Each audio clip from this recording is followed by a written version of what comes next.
আসসালামু আলাইকুম ওয়ালাইকুম আসসালাম রহমতুল্লাহ।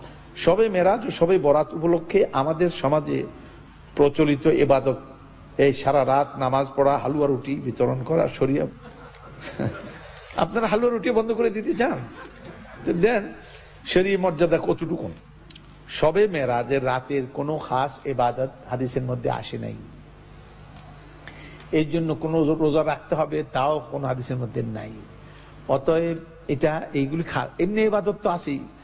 প্রত্যেক রাতের মধ্যে তাহাজ্জুদ আছে না? আমিনাল লাইলি ফাতাহাজ্জাদ বিহি নাফিলাতাল লাক। তাহলে আপনাকে তাহাজ্জুদ পড়তে বলা হয়েছে বিশেষ বিশেষ রাতে না প্রতি রাতে? ইয়া আইয়ুহাল মুজাম্মিল কুম আল লাইলা, প্রত্যেক রাতের কথাই গেছে, রাতে উঠো দাঁড়াও। সুতরাং আপনি ওইগুলি করলেই তো আপনার সবে মেরাজ সব আসে যাচ্ছে, এর মধ্যে কোনো কিছু বাদ থাকছে না। কিন্তু এই জন্য আলাদা কোনো যদি ইবাদত করা হবে সেটা হবে বেদআহ। সেটা কি? বেদআহ। নতুন ইবাদত আছে, এগুলি করবেন। যেগুলি যেগুলি বলা হয়েছে এগুলি করেই তো কুল পাবেন না। আপনি আবার বানান কেন? আপনাকে যেগুলি এগুলি কি আপনি করেন ঠিক মতো? এগুলি করেন না, এগুলি করে দেখেন আপনার বেদাতের দিকে মনই যাবে না। বেদাত করে ওরা যারা আসলগুলি বাদ দেয়। কথা বুঝতে পারছেন? যারা 1 নম্বর করে না তারা 2 নম্বর তালাশ করে। কথা বুঝতে পারছেন? এবং 2 নম্বর তো তালাশ করেই, 2 নম্বরের আবার গলাবাজি বেশি। যারা দোকানে ওষুধ বিক্রি করে আর যারা রাস্তার কিনারে বিক্রি করে, গলাবাজি কারা করে বেশি? হারও করে 2 টাকা 2 টাকা 2 টাকা 2 টাকা। দোকানদারে বসে বসে এরকম কয় 10 টাকা 10 টাকা 100 টাকা। একটু বলে না কেন? বলে না, জানে তার ওষুধ 1 নম্বর। ওই বেটার ওষুধ কয় নম্বর?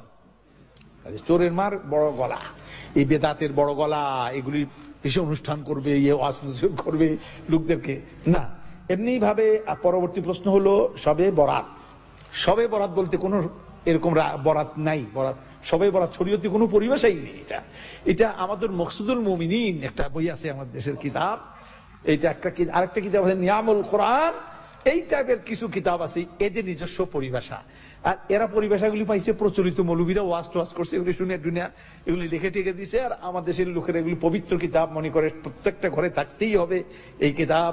সুতরাং এইসব কিতাবের মধ্যে কিছু ভালো কথা আছে আর আজে বাজে কথা প্রচুর আছে। সুতরাং একদিন টেলিভিশনে, আপনি মজার কথা শুনে নেন, টেলিভিশনে প্রশ্ন উত্তরে লাইভ অনুষ্ঠানে একজনে আমাকে প্রশ্ন করলো যে অমুক ওজিফার কিতাবটা সম্পর্কে আপনি কি বললেন? আমি এর মধ্যে কিছু ভালো কথা আছে আর অনেক আজে বাজে কথাও আছে। প্রোগ্রাম যখন শেষ হয়ে গেছে, ওই কিতাব যেই লাইব্রেরি থেকে প্রচার করে, ওই লাইব্রেরির মালিক আমার টেলিফোন করছে, এই নম্বরটা কি জাফরি হুজুরের নাম্বার? আমি বললাম হ। কয় যে অমুকের পুত, তুই এটা কি কইছ? আমি খুব হাসলাম, আমি কাঁদলাম না। আমি বললাম মিসকিন, এই লোকটা মিসকিন, কারণ জ্ঞানকে সে গ্রহণ করলো না। জ্ঞানকে গ্রহণ না করে সে অন্ধকারে কি করে, এটাকে সেই হালুয়া রুটি, অন্ধকারে হালুয়া রুটি খাইতে সে আমার উল্টা গালি দিল। আচ্ছা, আমার কাছে মজা লাগলো, এই গালি কি নবী সাল্লাল্লাহু আলাইহি ওয়াসাল্লামকে দেওয়া হয় নাই? দেওয়া হয়েছিল নাকি? দেওয়া হয়নি। সুতরাং আমার গালি দেওয়াতে ভালোই লাগলো আমার কাছে। এরপর আবার একদিন করছে, কয় বেটা তুই মরবি না, মরিয়া দেখ, তুই ওজিফার বিরুদ্ধে কথা কইছস, তুইও কবরে যাবি, তার দেখবি।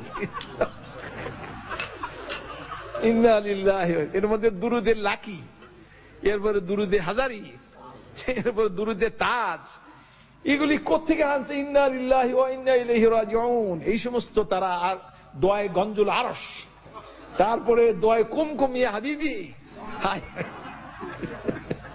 ইন্না লিল্লাহ, এগুলি পড়ে লোকেরা বসে বসে।